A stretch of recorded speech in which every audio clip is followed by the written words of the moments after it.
Good morning. We're going to go ahead and get started. My name is Tanya Furman. I'm happy to welcome you all to this session on broader impacts and how to. Our goal is to help people have the space in which to ask questions about broader impacts as part of their proposal writing. And so in order to do that, we've brought 3 people here who are graciously giving of their time to share their expertise. From your left to your right, Jennifer Wade from the National Science Foundation, Lisa Winter from the National Science Foundation, and Lydia Fox from the University of the Pacific. And I'm going to turn it straight over to them to each say a few things, but ideally we'll have a lot of input and questions being asked by the audience. Okay. So I'm Jennifer Wade, as Tanya said. So I'm a program director in the Division of Earth Sciences, and I've been there for about 10 years. Do you want to jump right into broader impacts right now? Okay. So how many of you have written a proposal in the room? How many of you have been successful in getting funding? All right. Oh, so many. That's good. So we're going to be pretty casual about this today. Just talk a little bit about sort of the merit review process and where broader impacts fit in. Lisa and I are from different parts of GEO, of the Directorate for Geosciences, so we have some perspectives on how the broader impacts vary and how they're evaluated across the Directorate and the Foundation. And then Lydia can provide some perspective as a reviewer, as Tanya said. So I'm sure, since so many of you have written proposals, you understand that there are these merit review criteria, right, that NSF considers for every project, so the intellectual merit and the broader impacts. And there are 5 questions, basically, that apply to both pieces of that. And I think it's important, the first thing I always say is that those merit review criteria apply to both the intellectual merit and the broader impacts. And those criteria are things like, is the PI qualified to do what they say they're going to do? Do they have a good work plan? Do they have the resources that they need? Basically, the criteria are all about those things. And it's really easy for scientists to conceptualize what that means for the intellectual merit piece, right? You're designing a project, it's very easy to think through that piece. But the broader impacts piece is harder. But those things like, do you have the resources that you need? Are you qualified to do the work? Do you have a good plan? That really applies to those two. So we've come up with, the first thing I want to say about this, please jump in at any time, I'm just going for it.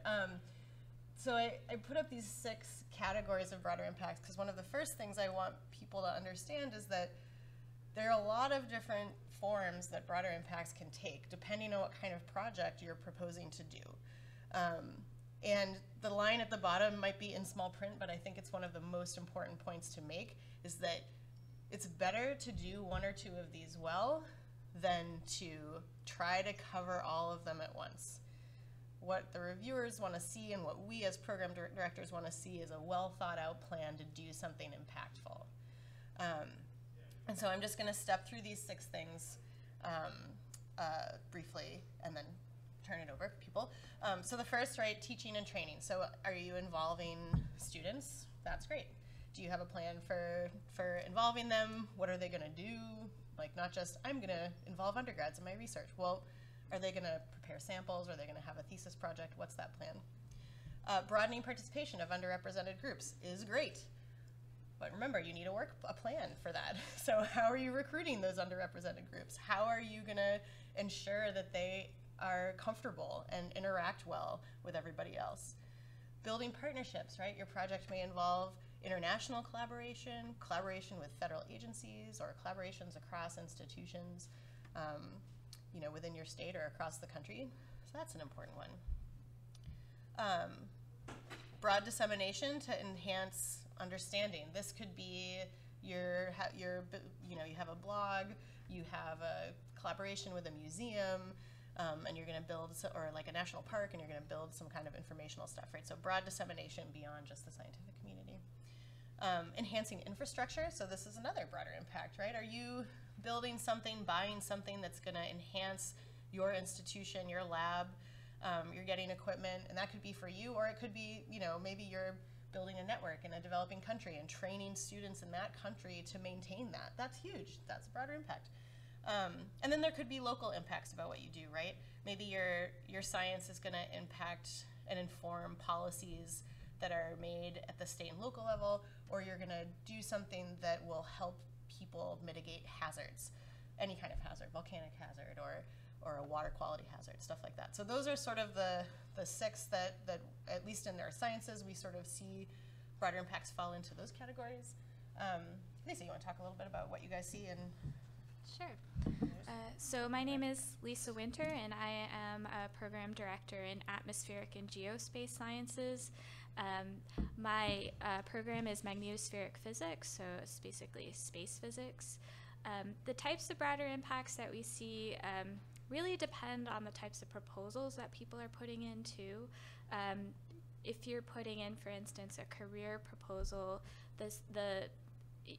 the educational component needs to be very strong, and we see a different level based on whether it's, say, a career where you have to have this strong educational component, or a basic research where often what we're seeing for our proposers are training of students, but really emphasizing on how the broader physics that they're looking at can be applied to understanding other phenomena throughout the universe, or connect to processes of fundamental importance in physics. For instance, how do shocks work, and how does that apply for the space physics component that they're looking at, but also how does it apply to our basic understanding of the physics of shocks, for instance, or other kind of processes that are seen throughout the universe. So we basically see different types of broader impacts for different kinds of proposals. For the career, for instance, I see a lot of educational projects involving K through 12 students, involving getting girls involved in STEM. A really cool one that I saw recently was using VR headsets to train people about electricity and magnetism and interact with electric fields. So the nature of the broader impacts, you can put your own creativity into it, and as Jen had said, there are a lot of different ways to do that. And the way we see across programs and solicitations, we see very different kinds of broader impacts projects. So really, that's something to keep in mind when you're writing a proposal. What are the goals of this particular solicitation, and how is my work going to not only apply to the intellectual merit, but the broader impacts? Like, if this is a basic research project, is the basic research I'm doing involving understanding really fundamental things that will advance the science outside of my little specific area? That can be another type of broader impact. Just speaking as a reviewer, I think it's making the broader impacts part of it explicit. Often you sort of see it gets dumped into the summary at the beginning, and then maybe even that paragraph shows up at the very end of the proposal, but it almost seems as if the broader impact is just thrown in as an afterthought, and that's problematic. I would say that figure out ahead of time what the broader impact is going to be, and make sure that it's explicitly spelled out in the proposal of what it is and why you're qualified to do that. So if you're going to work out and reach out to a K-12 audience, you have to somehow explain how it is you've got the qualifications to translate complex science to the K-12 level. If you're going to work with the public, how do you make your science accessible to the public? So it's not just saying, oh, I'll do this and the world will be all much better because we do that. It really needs to be, how are you going to do it? Do you have it built into the budget?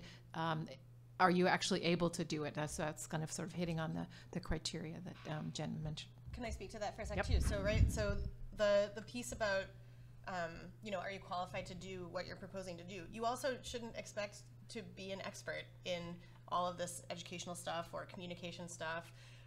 If you're interested in it, that's great, and you want to include that in your project, that's great, but collaborate with somebody who knows how to do that and knows how to assess the impact of that. So most universities have programs either in the the School of Education or even just within the administration that can help connect you to people that can basically implement your vision.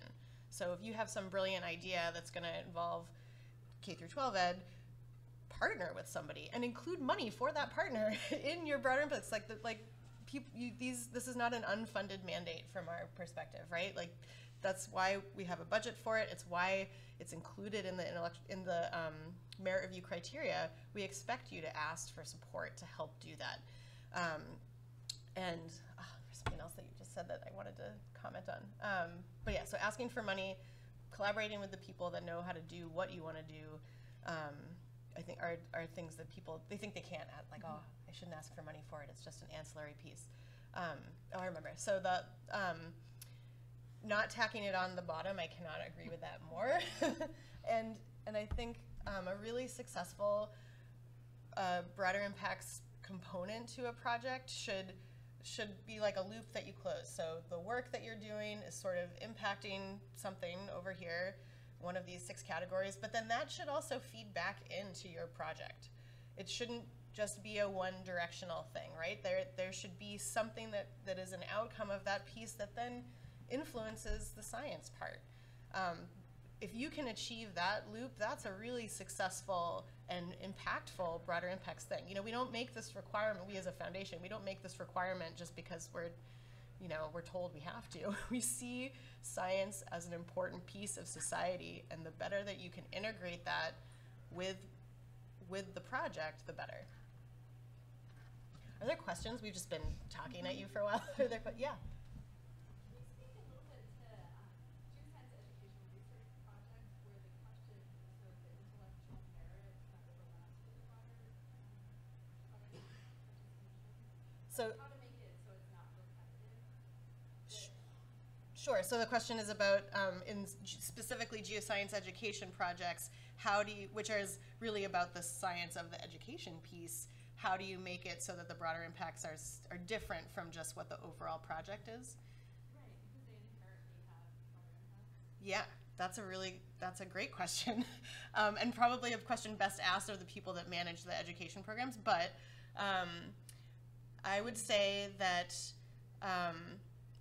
that really, to me, is an example of a completely integrated, like, it's already integrated and a piece of it, right? You shouldn't feel like you have to add something just for the sake of answering the broader impacts statement. Do you know what I mean? Like, it's already such an embedded piece. I think what I would recommend is that you highlight the integrative piece of what you're doing and really think about the audience for whatever you're developing in that space and how that audience is going to be impacted by the work, and maybe talk that up a little bit, because that's the audience for that kind of work is sort of separate from the work that you're doing, and so you can sort of pitch that as a broader impacts piece fully. But otherwise, that's already a pretty good.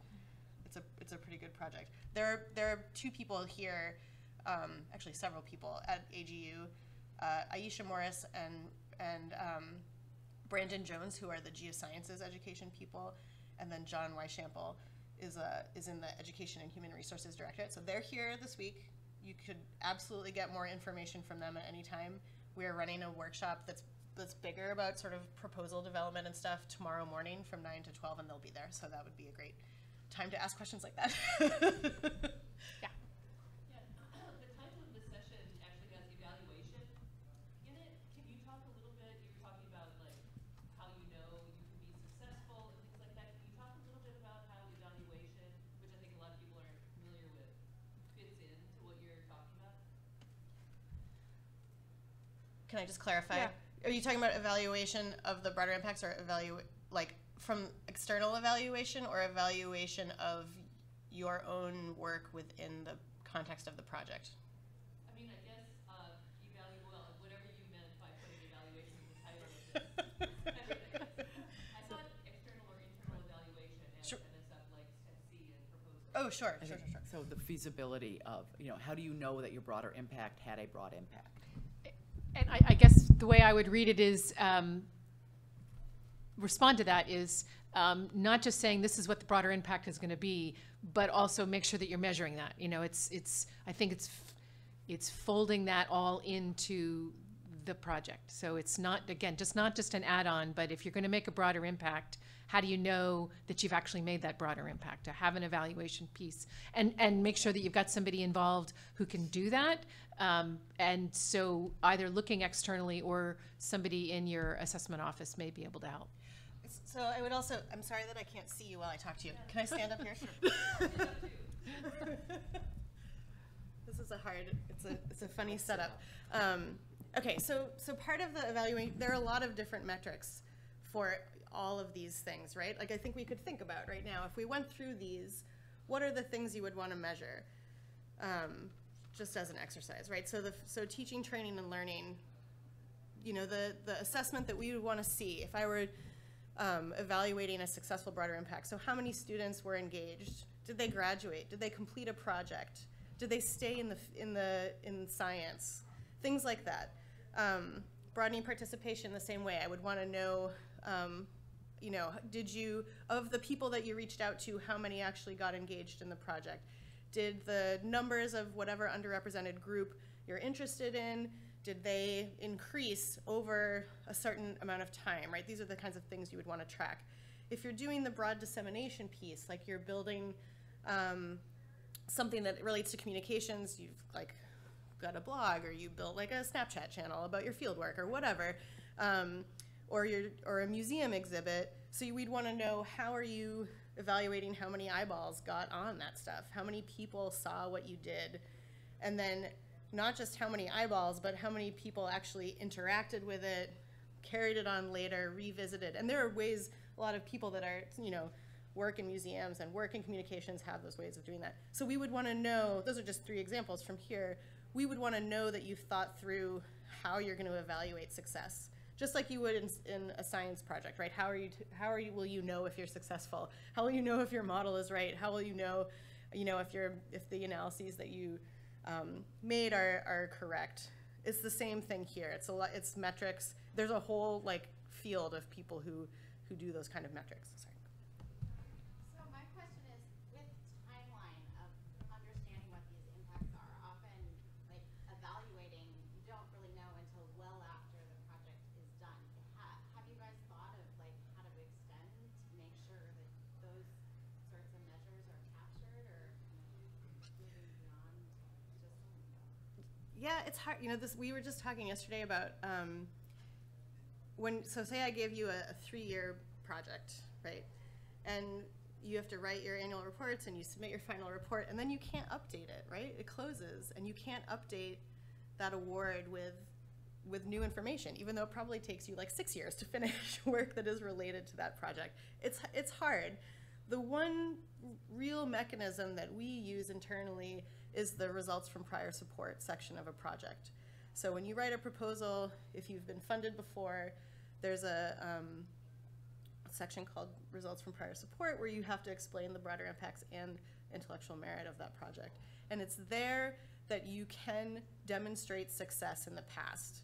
I'm actually curious, Lydia, as a reviewer, do you look at that, and Yeah. do you think about that when you read those? Absolutely, because especially if that project ties into the similar, you know, if you're proposing to do something similar or extend it, you know, did you actually measure what you'd done before the impact of it? Yeah, I do. Yeah. Yeah. I can also add that you know, it depends on the different area that you're in, but I also have PIs contact me as the program director and update me on progress and what has been done and results. So that's certainly something that you can do as well. Whether you've already had a successful proposal or you're thinking about applying, you could send a white paper to the program director and just keep them informed. We certainly welcome that. I'm trying to give you each your own microphone so you can talk. And I'm stand here because I can't see anything from this corner. So my question is whether these 6 items, are they really represent the global view of NSF, or is it really could be like very specific for different programs? For example, the space weather in AGS. Mm-hmm. You mentioned this mostly like successful funded projects. They typically look at how the findings from the project could solve fundamental problem of physics and so on. So where they would fit in these boxes? Right. Right, so these boxes are a guide. I mean, it doesn't have to be fitting in one of these boxes. Really, it's very flexible at NSF, and it's up to you as the PI to justify your own idea of what the broader impact would be to fit in there. So this is a nice guide, but it doesn't have to fit in one of those boxes. Yeah. What will that? Yeah, engineering would have, like, engineering directorate would probably add a whole set of, like, patent development and all, you know, the infrastructure box would be very differently shaped and have all kinds of things. So I totally agree. It really varies by the program. And what is important for each program will vary too. This is when really talking to the program directors is so useful, because they may have priorities. Like Lisa said this earlier, like there are some programs will be really interested in the sort of infrastructure piece or the international collaboration piece, and that's what they want to see as broader impacts. And others may be like, we don't want to see any of that in our program, right? So it really does vary. I often show this just because what we see a lot in some proposals are just like, I'm going to hire some students, that's my broader impacts. And that's great. And if you're going to do that well and interestingly, that's great. But maybe you can't have students, or you want to do something that's different beyond just that education piece. And so we try to broaden people's minds about what is possible, because anything is really on the table for most programs. Yeah. Go ahead. So you mentioned budgeting and collaborating with people and budgeting for them. So say for example you want to do something yourself, you want to do training or like going into school, say like 3 weeks per year. Can you budget for yourself? Can you ask to be paid for that kind of broader impact? So you can request salary for you in most NSF proposals, and so that time would be part of the months that you request as part of the project. So so say you want to spend a month of your calendar year in a school, then that should be built into your salary request. But it's also, if you want another faculty member like in education to come and meet with you occasionally, and you want to pay some of their salary, that's something you could talk to your program director about as well. Just wanted to follow up on the question that you asked about measuring outcomes in a very early sense. As an evaluator, so full disclosure, I am an evaluator. But so there are ways to measure things like engagement and sense of place, sense of being included, and things like that. There are qualitative ways to measure outcomes sort of earlier in the process too, rather than like, did people go on to grad school or things like that. So that may not be specifically, but there are some good ways to measure things early on while the project is still going on, Yeah. as well as the great things we measure. So collaborate with people like her. I'm wondering how you're thinking about the communication to review panels about broader impacts, and what you do right now, and maybe what you're thinking about in the future. I saw some really interesting data from the Office of Integrative Activities at NSF, and looking at what reviewers in different program areas are more likely to comment on as a good broader impact in the proposals that are successful. And Oh, I would like to see that. there's definitely an emphasis where reviewers tend to gravitate towards the teaching and training broader impact relative to others, which may not be the intention of an individual program. Sure. So like how do you work with panels so that like the NSF intention gets translated into the community intention? That's a great question. So I'll speak for Earth Sciences, and specifically my program, which is petrology and geochemistry, and then the Geoprisms program, so it's an Earth Oceans program. But Earth Sciences does things pretty similarly. So ad hoc reviewers, we do ad hoc review and panel both. Not every part of NSF does that, not even every part of Geo does that, but we do both. We have language in our emails to reviewers to look at about broader impacts, but that's much harder to influence, right? The panel is exactly where we can. So we do, before we give access to the proposals to our panelists, we hold a required briefing for an hour, like a webinar, where we talk about the merit review process. We spend a lot of time on this aspect, on educating them that they should be looking for a range of broader impacts, and here are the different categories they could be, and they could be a lot of different things, and we don't expect them to cover all of them. And we also spend a lot of time talking about implicit bias for many reasons, but related to this because there are a lot of things that some institutions can't do because of the size and type of institution they're in. And so we're trying to mitigate panelists and reviewers from carrying those biases to that review. So we do spend a good amount of time before any panelist is allowed access to the proposals to read them. We brief them on this stuff. We also, in my program, won't allow panelists to read the reviews until much later, because we want them to form their own opinion with only our, our briefing in mind.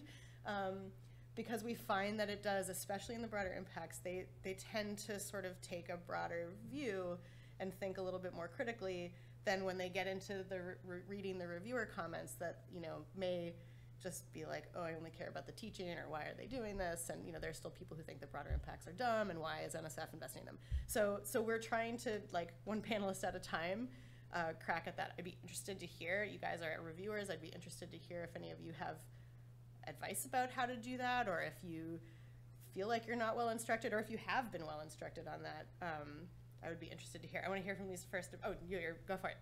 There, which is, as a reviewer, I struggle with accountability. Like, I see colleagues promise to supervise an unrepresented minority student in a summer intern program, but I've never seen those interns over many years, go to a meeting. Yeah. I'm convinced they're not doing it, but I don't actually know. How do I? So how do you know, right? How do you, holding them accountable? I think. Who does that, and what's my role as a reviewer? So your role as a reviewer, I would say, Lydia, you can talk to this, but I would say first it's the results from prior support. If they're not calling back to what they did and laying it out, call them out on that. But I don't know it. I might not have reviewed the previous proposal, or I don't remember, and sure. Well, deleted all my records. That's a fair point. Right. It's very much our role to say, because people have to submit annual reports, and so I might get a report, and if I don't see that they're not following through, I can say, hey, like, what is happening to this plan? Actually, this has happened before. Actually, you proposed to do this thing, and I don't see anything about it. What's the deal? And have a conversation about that for sure. I would also say, so if, let's say, you're saying your broader impact is you're going to bring on a minority student, and that's all you say, and that's your broader impact, yay! I would say if you're not putting in that, then you're also going to make sure that that student presents at a conference, or that you're going to help them integrate them into the broader geoscience community. I wouldn't consider it a broader impact if you're just going to bring them onto the project. I would want, as a reviewer, I would want to see that that student is actually going to get a benefit out of it, other than maybe just money. As a program director also, I can say that I do see the annual reports, and I have seen some where I questioned that they said they were going to have a student involved, and then I don't see anything in their annual report about a student, and then when they put their new proposal in, that's something that I do consider too. Going back to the panels again, broader impacts, a lot of questions that I get are, how should we weight intellectual merit versus broader impacts? And that's always a very tough question. Sometimes you have a proposal that is very good on the broader impacts, maybe a little weaker on the intellectual merit. Often you see very strong on the intellectual merit, weaker on the broader impacts in my field. So one thing, all my panels, we've had this discussion with the reviewers about this weighting, and I asked the reviewers as a whole to take a look at that. Maybe there's a proposal, for instance, that has very strong broader impacts, where most of the ones that I'm getting in are strong on the intellectual merit. Maybe you weight that one a little bit stronger in this round, because it is coming to the top in that aspect. So it really depends, but it's a very active and dynamic thing at NSF, that each round of proposals that you get in, you're going to see something different. Each field is going to be a little bit different as well. So I have to apologize if I'm speaking from a place of ignorance, because I work in the UK, so I'm not as familiar with NSF, but I'm interested in this conversation. And one of the things I wanted to know is, as scientists, I think we'd be really horrified if all the people who are reviewing our proposals were not scientists. I mean, if none of them were scientists. So are some of the reviewers or panelists experts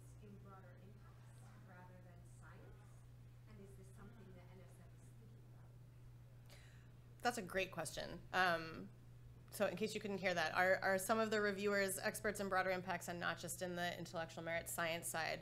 So, so I'm thinking back to all of the panels that I've run. I definitely we make an effort to, and again, this is earth science speaking, we do put people who are, they're always a scientist, because there are some, there's a need for that and there's a limit to who we can bring on, but we always try to bring on people who have done really great broader impacts in the past and care about the broader impacts. So I personally, in my panel, will not put people on the panel who don't value them. Like, that's not useful to me. That's not useful to the community. I don't want that feedback. I don't want to facilitate that feedback going back to my community. Now there are programs, mine is a core research program, right? There are programs that are very specific,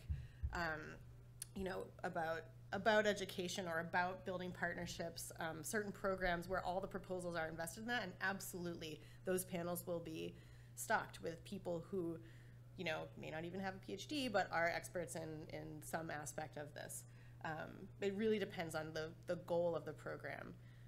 But certainly everybody on my panel, they're disciplinary experts who are well versed in and warm to broader impacts, I think. Have you ever done that? Have you ever had anybody that's just broader impacty on your panel? So it's really interesting. I was running an ideas lab for a CubeSat program, and in that case we wanted to have a workshop with people from different fields, engineers, scientists, to come together to have new ideas about building new teams to build a new CubeSat project. And in that case, we had a panel of experts choosing, and one of them was a clinical psychologist who evaluated the applications for just how they would work as a team, how they would be at participating in an ideas lab and being open to other ideas. So it really depends on my core research. I do have all scientists. I do try to incorporate people who have good broader impacts, but that's not always the case in terms of, say, educational programs. It's really the science first for those core research projects, but when you have other types of projects with different goals, we at NSF do bring in expertise outside of just the scientist's role sometimes.